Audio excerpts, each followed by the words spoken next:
Mu nyandiko z'ibinyamakuru bikomeye muri Afurika y'Iburasirazuba hamaze iminsi higanje inkuru ya Jessica Magufuli, umukobwa wa nyakwigendera John Pombe Magufuli wahoze ari perezida wa Tanzania wamaze kwinjira mu ruhando rwa politiki ya Tanzania.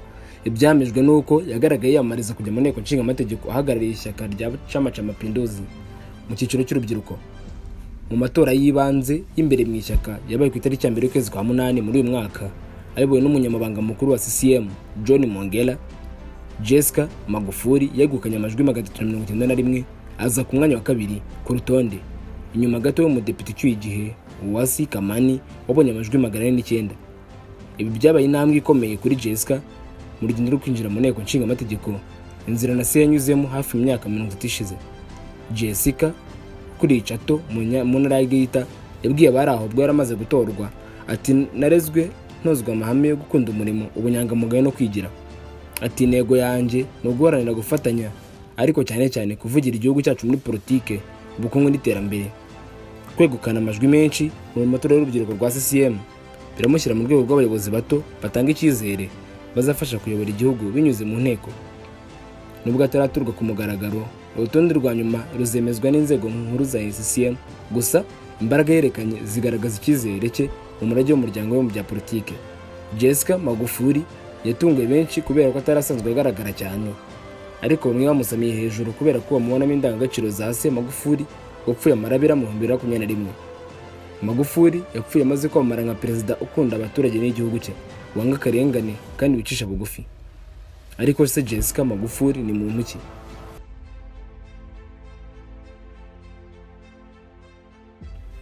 Jessica Magufuli ni umwe mu bana 8 ba nyakwigendera John Pombe Magufuli. Akaba ni umwe mu bana bazwi cyane kubera ko yakunze kugaragara mu itangazamakuru nyuma y'urupfu rwa se. Ni umwana wa gatandatu muri uyu muryango wa Magufuli n'umugore wa Janet. N'umuryango w'abakobwa bane n'abahungu 4.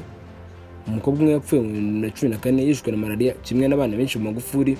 Ubuzima bwe ntabwo bwakunze kujya hanze cyane, gusa ikizwi nuko Jessica yavutse ku itariki ya 3 mu kwezi kwa mbere 1996, avukira mu gace ka Mbuyuni kari mu majyepfo ya Tanzania, ari naho Tanzania igira amashuri abanza. Afite umwihariko wo yatangiye amashuri abanza afite imyaka 5, mu gihe abandi bajyaga kwiga bagize imyaka 7. Iminsi ishize Jessica Magufuli yabwishe na YouTube yitwa Myriad Eo ko kujya kwiga akiri muto ngo byatewe no kuba yarasigaraga mu rugo wenyine, mu gihe abavandimwe bose babaga bagiye ku ishuri agasigarana irungu. Yakomeje amashuri yisumbuye, ayasoje ajya muri kaminuza ya Dodoma. Muri iyi kaminuza mu cyiciro cya kabiri yize bya politiki n'imiyoborere, Political Sciences and Administration, n'impamyabumenyi yabonye mu 2017.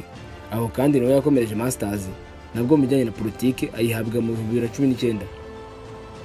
Umukobwa ufite imyaka 29 ubu avuga ko ubwo yaramaze kurangiza amashuri yarasubiye iwabo ku ivuko mu mujyi wa Chato, uhereye mu mujyi wa Majyaruguru ya Tanzania. Icyo gihe avuga ko nta kandi kazi yagiraga uretse gufasha se wari ukiri perezida akamukurikirana ibijyanye n'imishinga ye bwite nko kubakisha inzu n'ibindi. Mu mwaka wa 2020 yagarutse kuba mu mujyi wa Dodoma, ari nabwo yabonaga akazi ka leta. Avuga ko yashyize imbere ari ugushyigikira imigambi ishyira urubyiruko atibagiwe n'abagore. Yanavuze ko ijwi ry'urubyiruko rwa CCM ashaka ko ryumvikana kubera ko rimwe barifata nk'ishyaka rishaje kandi yiganjemo abantu bakuze.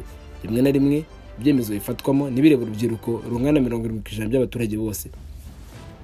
Kuzamuka kwa Jessica Magufuli muri politiki ya Tanzania ntabwo bishidikanywaho, dore ko akomoka ku munyabigwi akaba perezida udasanzwe Tanzania iheruka nyuma ya Julius Nyerere. Icyakora abakurikira hafi politiki ya Tanzania bivuga ko bizamusaba imbaraga nyinshi kubera ko benshi bamwitezeho gukora ibyo se yakoze cyangwa se akarenzaho.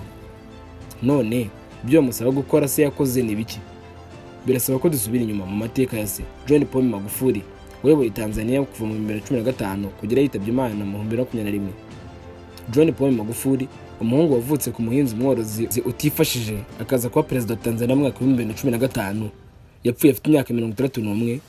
Leta itangaza ko yazize ibibazo by'umutima. Yavukiye Chato mu majyaruguru ashyira uburengerazuba bwa Tanzania mu mwaka wa 1959.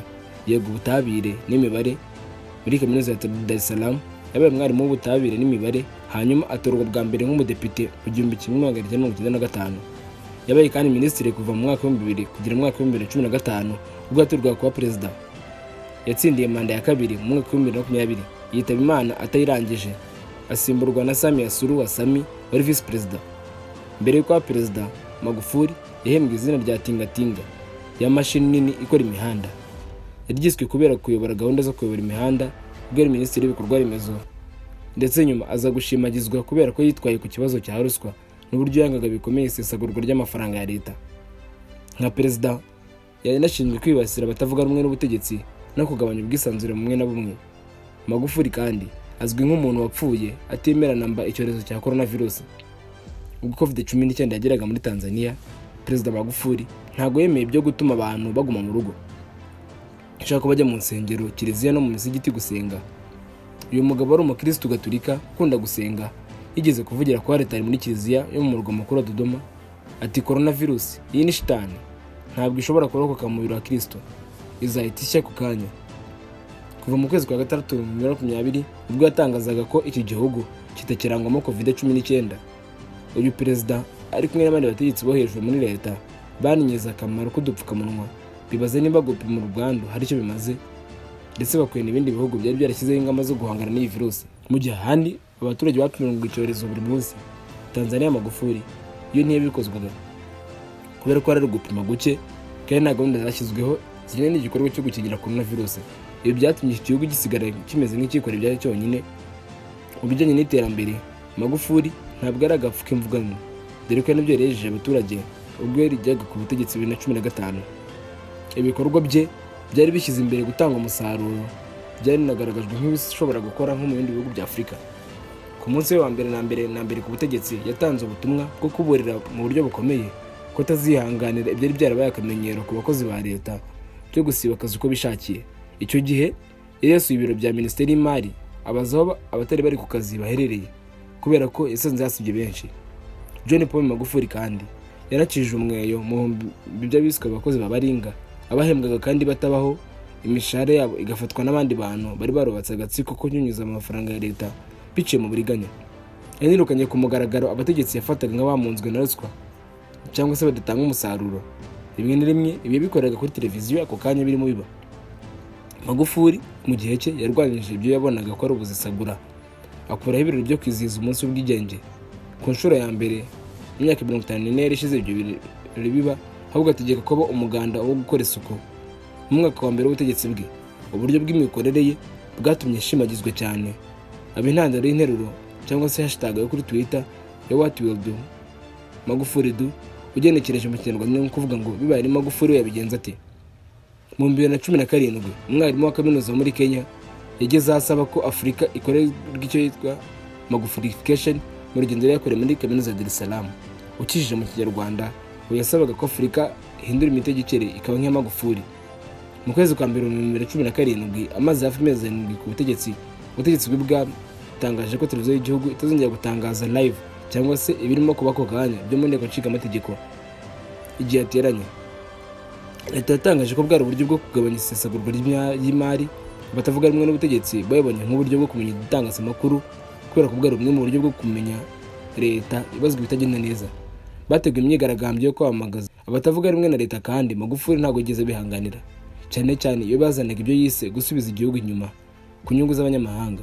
Urugero ni nko mu 2017 ubwo umuraperi Neo wa Mitego yasohoraga indirimbo inenga leta. Nta munsi urashira isohotse polisi yese imufunga.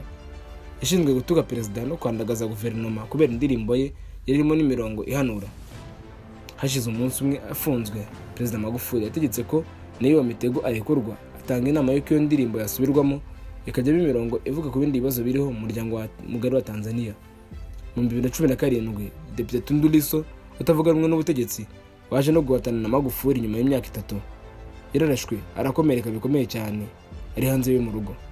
Lissu yashinje leta kugeza kumwica, ari gukoresha amagambo y'urwango kuri kuvuga ko perezida ari umunyagitugu.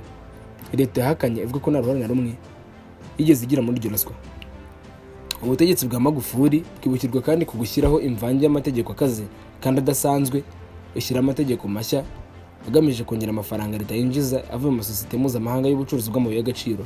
Mu 2017 sosiyete Acacia Mining, ishami rya sosiyete Barrick Gold muri Canada, yaciye umusoro udasanzwe wa miliyoni 190 z'amadolari y'Amerika kubera ibyo leta yavuga ko iyo sosiyete itishyuye. Iyo sosiyete yavuze ko ntacyo na kimwe kibi yakoze, hitabajwe abahuza. Sosiyete ya Path Gold igeze aho yemera kwishyura miliyoni 300 z'amadolari nyuma yo kugura sosiyete Acacia no kwishinga sosiyete nshya no kuhakorera hitwa Twiga Minerals. Leta ya Tanzania ihita yigiramo imigabane ya 16%. Barrick Gold na leta ya Tanzania banemeranyije kugabana inyungu zitasobanuwe zo mu gihe kiri imbere zivuye mu mabuye y'agaciro, buri ruhande rugatwara 50%. Tukiri mu mategeko akomeye kandi, mu 2018 Tanzania yashyizeho itegeko rihana umuntu uwo wese ukemanga ibarurishamibare rya Tanzania, bituma leta isigara yonyine yemerewe gutangaza imibare mu kwirinda ko abandi bayigoreka.